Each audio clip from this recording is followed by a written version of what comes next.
Drago. What is going on? Wow, it's been a while.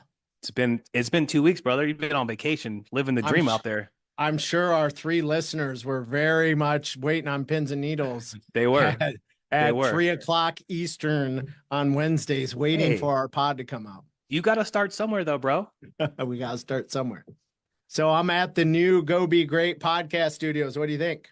It looks amazing. It looks good, You right? told me to put all my favorite trinkets up. So I got a little Connor McGregor. Wait, right there. There you go.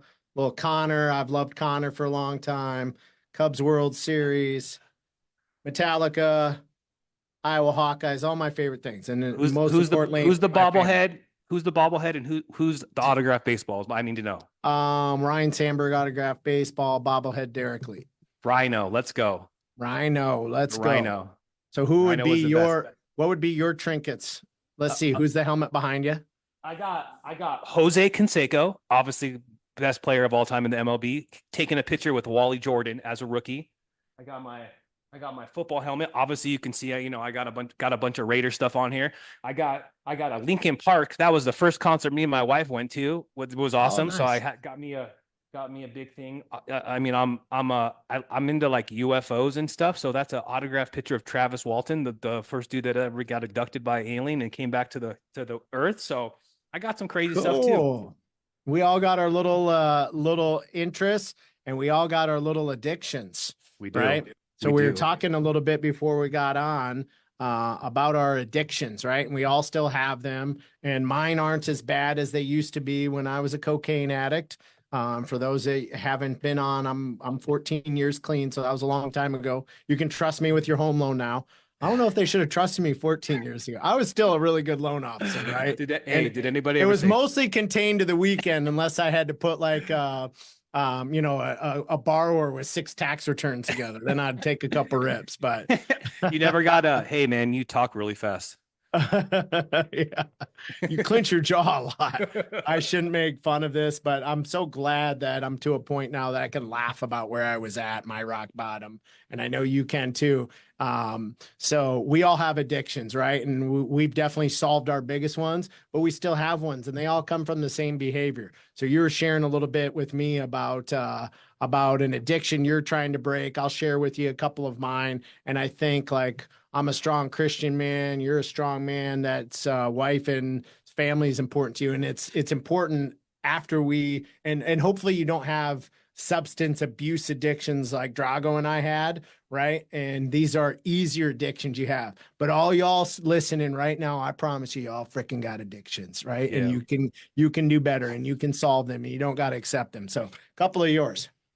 Yeah, so okay, so for a long time I was trying to get sober, and to help me get sober, I use this medication called Zuboxone. Zuboxone is this medicine you take every day, and it does whatever to your brain chemistry and makes you not want to use drugs. And so I stayed on that for a long time. No doctor or nobody ever told me it's going to be like horrible to get off of, like to the point where I lost a job. I could not function because it messes with your brain chemistry. So like I did what the doctor told me, and we cut down the medication. Like I literally, it's like a film strip that you put on your tongue, and I would cut the strip so tiny, like I had to look in the mirror to make sure it was even on there, which is crazy. So it was a very very hard road, and I was introduced to this stuff called kratom. Kratom is a plant from Indonesia.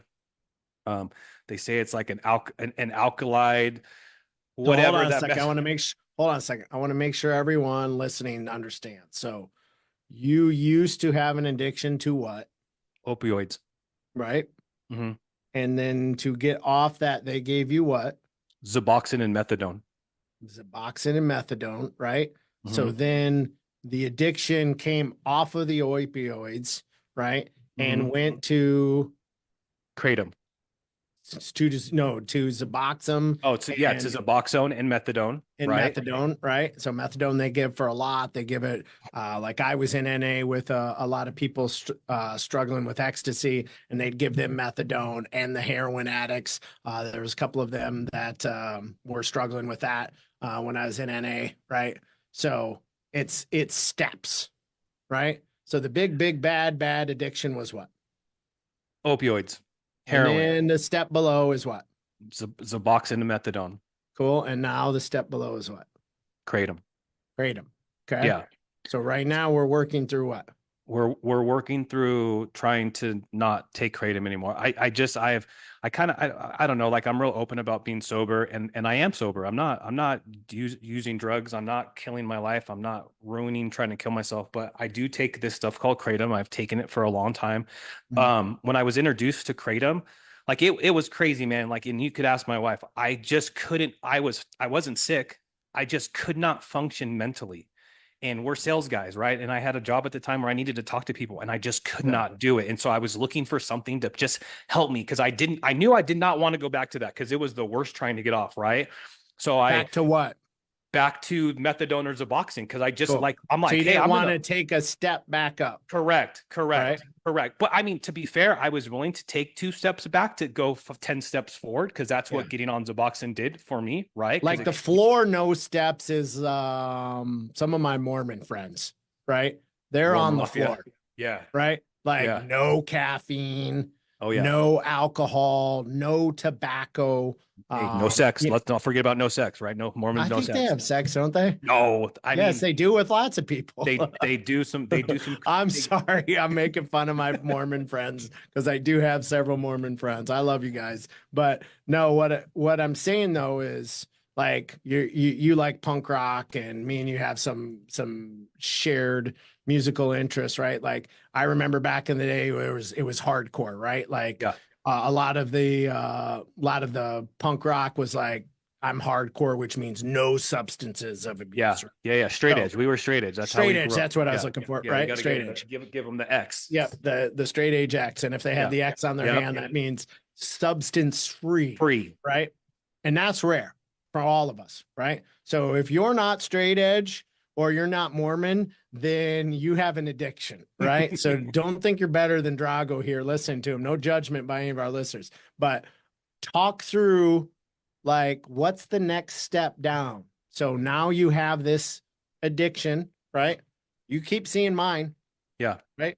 Yeah. Coffee So 2:30, right? You told me 2:30 every day, right? watch the two watch the contrast between me and you. I like to go fast, fast, fast. You need to slow down, right? Yeah. I'm already slow. I need to be sped up. You're too fast and you need to be slowed Be down. slow. Right. Yeah. So Yeah. we're on the opposite end of the spectrum, right? Yeah. Yeah, But for sure. my freaking addiction, oh, it's socially acceptable. Doesn't make it all right. Makes me feel like crap. I go off of caffeine, and guess how I feel? You're gonna feel like shit for a week or two. Guess how I feel when I sugar detox for a month? You probably feel horrible. Those first 3 days are miserable, Yeah. worse than cocaine withdrawal, Yeah. worse than opioid withdrawal, or similar, right? Yeah. It is horrible. I'll Yeah. puke, I'll sweat, diarrhea. It's so y'all got freaking addictions and don't pretend like you don't. You need to listen in and watch it. So, what are some things you're doing to work through this realization? When did you realize it? What are you doing about it? And what's the next step down? Oh, great question. So I think for me, just as I grow as a person and I open up about my sobriety, and I just feel like I still take this substance that I take every day. And you're right. It doesn't lead me to prison. It's not going to kill me. It's not ruining my life or my family, but it's still something that I take daily. Right. I mean, to be fair, like, so it's legal in the United States, but it's illegal in other states. So Samantha, I'm sorry, but and she's gonna freak out. But we went to Ireland for a week. I found out you can't bring kratom because kratom's illegal. So like I brought it with me. I smuggled freaking kratom into Ireland. Is in my bag. Nothing happened, but like just it's something that I take every day, and I'm coming to the realization that like maybe I don't need this anymore because I've been doing it a long time and I have enough tools in my toolbox to be sober. And I feel like I'm just using that as a crutch, right? Mhm. As an excuse on why I take this. Cause like I'm getting to the point now where like I'm doing podcasts and I'm meeting with people and I'm sitting on panels, and I feel like it's not allowing me to articulate and be who I am. I'm very authentic. I come off authentic, but sometimes like when I'm in front of people and cause I'm like always so nervous about saying the wrong stuff, and it makes me calm. But I feel like it's also dulling my personality to actually articulate how I feel and what I think of stuff. Does that make sense? Not getting your authentic self, right? I mean, I feel like I'm being authentic, but I feel like I want to be next level. I want to be great. I want people to listen to me and say, wow, that was so great and impactful. And I feel like I have the ability to do that, but I'm on this substance. And I feel like this substance is not allowing me to get there, is if what I'm saying. Yeah. So mine are, I talked to you about this. So since you got in trouble by Samantha, I'm in trouble by Kristen, right? I have this knee jerk reaction if you see an attractive girl or woman to look for too long, right? Yeah. And it's not that I'm checking her out and I've got myself away from any lustful thoughts. And I've completely, through my spirituality, love of my wife, and trying to improve myself, I call it rubbernecking, right? Even with my friends, I won't rubberneck. I will not snap my head back and like, whoa, right?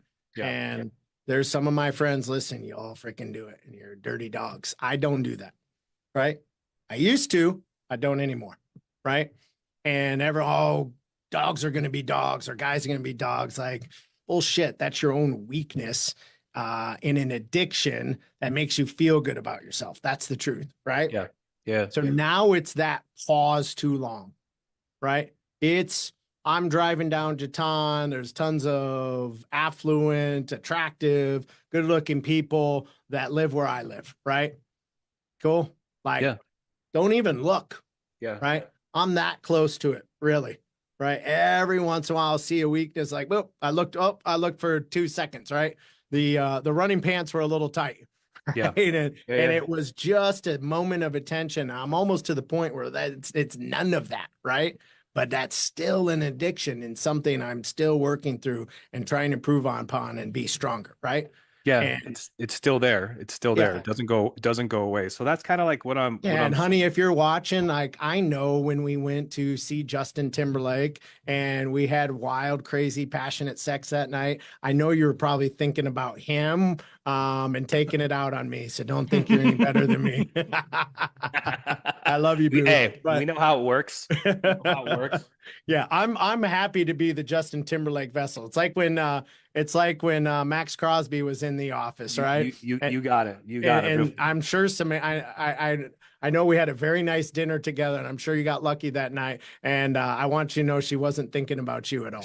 1000%, 1000%. She's like, he made eye contact with me the whole way down the whole way down the escalator. And like, guys are happy to be the vessel, right? But I want to train my mind that there's not even a look at another woman, not even for a millisecond, right?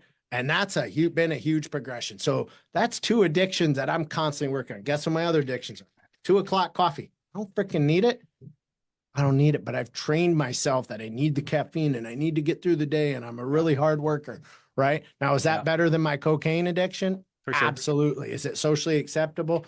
Absolutely. But guess what? 13 cups of coffee, which I used to be on, does to you over time. Hey, you're going to have a heart attack. Yeah. And guess how many 13 cups of coffee was per day? I couldn't even. 3 to 4 coffees. People think like, oh, 13 times of coffee. No. Yeah. This is 4 to 5 cups of coffee. For sure, because it's super strong. I do the same thing. I drink a 5-hour energy every morning, and my wife's just like, "Oh, that is horrible." And I'm like, "It's my thing. I don't do the coffee in the morning, and that's what gets me rolling." So I'm energy I'm drinks. Have you seen the 10X Health guy? Oh yeah, that talks about what's in energy drinks. Yeah, he's here in Vegas for sure. It's disgusting. Yeah, they literally go to sewage waste treatment centers, scrape off the top bubbly, which is like the bacteria of the poop and the pee, scrape off all the bubbles, dry it out, and put it in your freaking energy drink. You are drinking waste and sewage. Yeah, horrible. Don't get the kids started on those. Yeah, for sure. I'm blessed. I'm blessed. My teens aren't super big energy drink people, so that's awesome. But what we're trying to say is, hey, there are observations we need to make in our life, and mine have been Advil in the past, right? Oh, and everyone makes stupid excuses like myself. Oh, I was a catcher my whole life, right? And I sit at a desk all day. Yeah. I was a linebacker in high school, and I have all these football injuries, so I'm gonna have to have bad joints, and I need to take ibuprofen. No, it wasn't. No, it wasn't. It's I should be standing more through the day and get a standing desk. Hey, I Yeah. need a mobility and stretching coach to Correct. take care of my mobility, right? Or Hey, move the body more during the day. Like, I need to eat healthier because the things I'm eating is causing this joint pain and inflammation, not yeah. something from frickin' 30 years ago. But the problem is, oh, it works so good. So, and then you forget that what you're taking not necessarily could be harmful, but or if you're taking over a long time, like that's the problem too. Like, thinking about like, what am I doing to my body by taking this stuff? And you just, it's like, oh, I've been doing it for a long time. It's what I do. So, it's like my daily routine. But I think you got to be self-conscious enough to be like, hey, man, I don't know if that's for me anymore. Right. I Right. mean, I don't know if many people have that conversation in their head with themselves, like, this might not be for Well, me anymore. when I was able to start changing that after I related it back to my initial addictions and say, hey, I'm better. I'm not Yeah. all the way better. I Yeah. still have this behavioral problem. Yeah. Right. And for me, it was childhood trauma, right? It was therapy I needed to go through, but it was also the realization that I'm masking a bigger problem. Yeah. Yes, I can take frickin' ibuprofen and my joints don't hurt, and I can blame it on high school injuries, right? But the truth is, I needed to change my diet. I needed to change my morning routine. I needed to change my daily routine. And this is just a signal to my body that this is a bigger issue I need to fix. And if I mask it with something convenient and easy, the bigger problem's going to pop up in the future. Yeah. So that leads it to like, what am I going to do? So this is what I thought about is I feel like I need to go back through the steps again. I did that when I got sober, and I did the work there, and I'm going to go find another sponsor, and I'm going to have them take me back through the steps, and I'm going to work through that, and I'm going to see what is going on there. Because obviously, like I, got sober and I did Suboxone and I did all the steps, but I never really figured out like, why do I need to take this substance? Because it makes me feel good. So I need to go figure that out, and that's what I'm going to go do. Cool, man. You're super Yeah. brave. I love Yeah. you, man. I love you too, man. You're just there's very few people willing to be as authentic and as real as you for the betterment of everybody around. We all hide these issues. We're not upfront about them. I know talking about them makes me better because I'm not going to get on this platform and talk about something I'm working on and not really work hard on Yeah, it. To because then realize that, it's fake. Then like there's a lot of talking, especially in our industry, right? There's just so much talking, but there's never any action.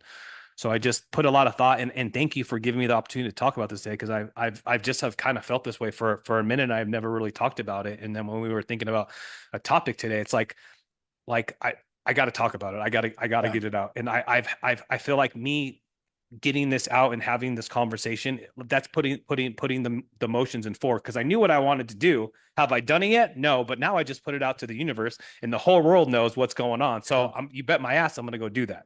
You got to find some way of keeping yourself accountable, whether it's sending a text to your friends, telling your spouse, telling your parents. You got to have that accountability where you put things out there and say, I need help in staying accountable to this. Yeah. Dude, I'm super disciplined. I have been my whole life. I'm very accountable to my actions and to what I say I'm going to do, Yeah. but I'm not as accountable if I don't put it out someone, if I don't Yeah. share with it, if Yeah, I no, that makes sense, because I didn't grow up. Not that I wasn't super disciplined, but like my parents were hippie, loosey goosey. Like we were at the beach surfing, we had a great time. It wasn't like boom, boom, boom, boom. I remember my Jaja, that's my mom's dad. He was more disciplined, but I never really grew up that. So as I'm getting older, and yeah. and growing as a human, I'm like, oh, that actually works for me. That's really what I'm looking. So like when I say Yeah. I'm going to go back and I'm going to go find another sponsor and I'm going to go back through the steps, I'm looking for that discipline to figure out why am I have these actions here. Yeah. Well, and everyone dismisses this stuff. And it's like, we put out this content, take this time to help you from two people that have hit rock bottom and become successes and have good marriages and are good spouses.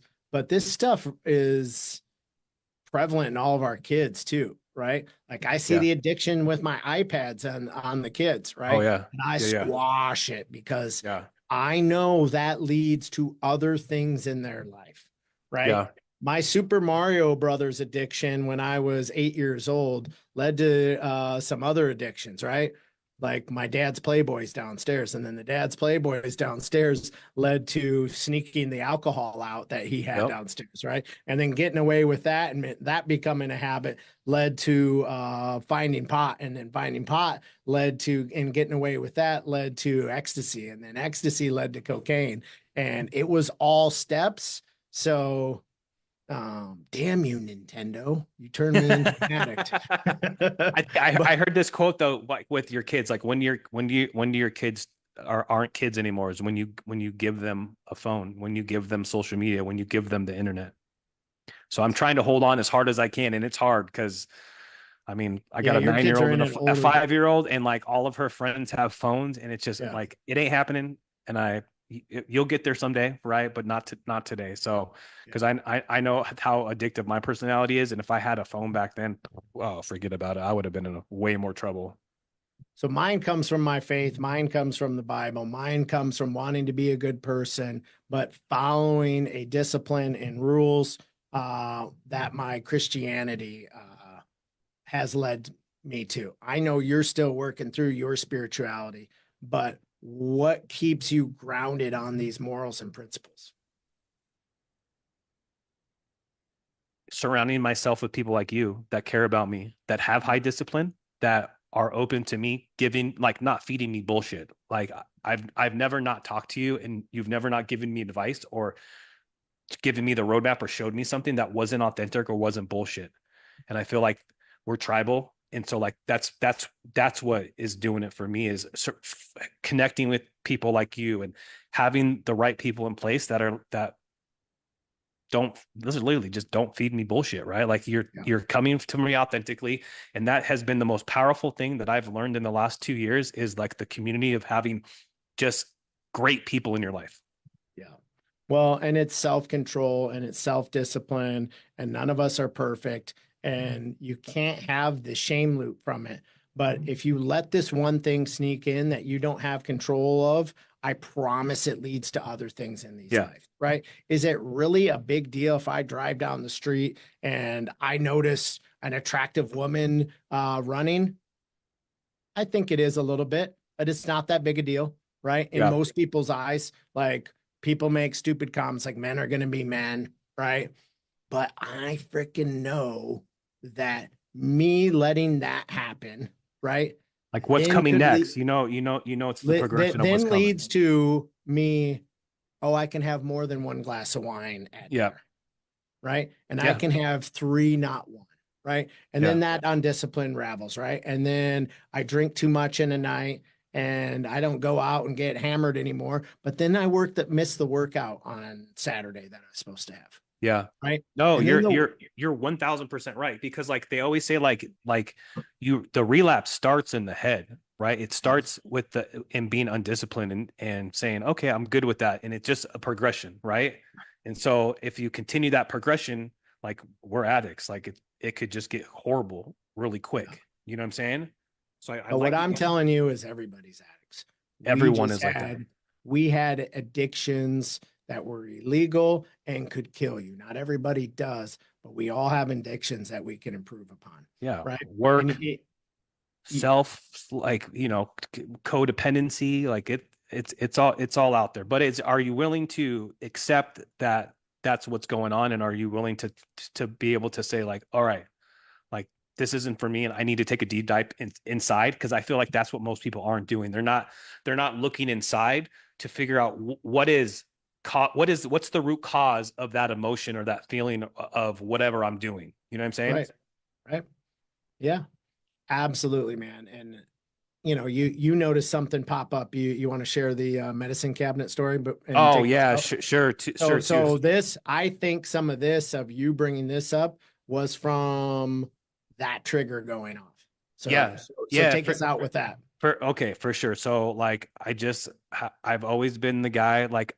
I had addiction to pills. So like I would go to your house and I would open up your medicine cabinet and I would look at what's in there because there was a time in my life where I would have taken all of your shit, right? And so I was at my parents' house and I went to the bathroom in there, and mom, don't get mad at me, but I just opened up their cabinet. I don't know. I just like I didn't even think about it. Like I just was like taking a piss and I opened up the cabinet and there were hydrocodone in there. I'm pretty sure they were hydrocodone. I didn't even need to look. I didn't touch the bottle.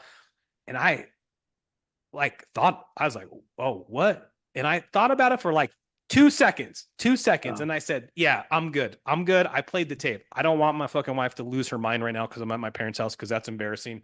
I don't want to have to deal with my mom when she calls me in a month and she's like, hey, I had a bunch of Vicodin in my whatever, and they're gone. What's going on here? So I Right. just like it was that split second of like, okay, so like stuff like that, working on like what causes me to do that. I don't know, it was just like a reaction, but for me, I didn't because there was a time, and it would and for a long time I would have just always taken your stuff. It didn't matter, right? Mhm. And I didn't. I shut So it. I think that you doing that, right, was a start of a trigger back to your past, right? Yeah. And then you didn't like that because you fixed that in your life, right? Yes. But then Yeah. it sent you back to, hey, I'm doing this now, and this could become a problem. And maybe I wouldn't be looking in the medicine cabinet if I rid myself of this. So it's Correct. just like the steps, right? We started on opioids and cocaine, right? And then we had to take a step down, right? Yep. And then we got good here, right? And then there's another step down, which is better here. And we're never going to be fully healed until we're completely straight edge. And that's really the journey, man. You're And are we going to get there? Are we going to fall off? Am I going to get rid of my 2 p.m. coffee every day? Right? I hope so, but I got to be willing to do it, right? yeah. I gotta be willing to do it. So, man, I just think you're super brave. I think this helps a ton of people. We all have things like this in our life that we need to first admit to ourselves, second, have a plan, third, be vulnerable about, fourth, have a community like Jeff and I have where we can talk to each other, right? And then fifth, go to work on it. Go to work. And that's what life's all about, is continuing to grow and get better. And this is just you and I continuing to grow and get better. I'm trying to be a better example of a Christian. I'm trying to be a better husband. I'm trying to be a better father. I'm trying to be a better leader. I'm trying to be a better example for my employees and my kids. And that's just a lifelong um, commitment and journey to try and be the best version of myself. Am Yeah. I ever going to get to it? Maybe, maybe not. But it's fun trying, and it's fun continuing to walk down those steps. And I feel when we get there and get closer to being grounded, that's how we live our best life. So, man, I love you. I love everything you share. We all have things like this in our life. I appreciate your vulnerability. Anything you want to, final I love thoughts you you too, want to end buddy. with? Yeah, no, listen, hey, if we do this podcast because this helps me probably more than it helps you, but it also fills up our cup. So if you're watching this and you're thinking about trying to get sober, or you're thinking about needing some help, I say it every podcast. I'd much rather take a phone call from you at 2 o'clock in the morning than have to go to your funeral. We are literally always available. We're going to put our personal mobiles in the chat. Where you need to talk to somebody, you need resources, like we have all of that covered. Don't even worry about it. We're here for you. Again, this is to help anybody out there that wants to figure out what they got going on, and we're here for that. And I just always want to lean on that. Like we are always available. Chad's always available. I'm always available. If you need help or you want to talk to somebody, like we're your two guys. Yeah, it can be freaking pornography addiction. It can be work addiction. It Yeah. can be food addiction. It could be sugar addiction. It could be caffeine. It could be heroin. It could be, there is no judgment. And we all have things we're working on. And here's what I know, I am equipped to handle most of it. I've coached hundreds of people in my life. I've talked to probably 500 people about addiction, depression, suicide over these last few years that I've been vulnerable about it. And here's what I do know.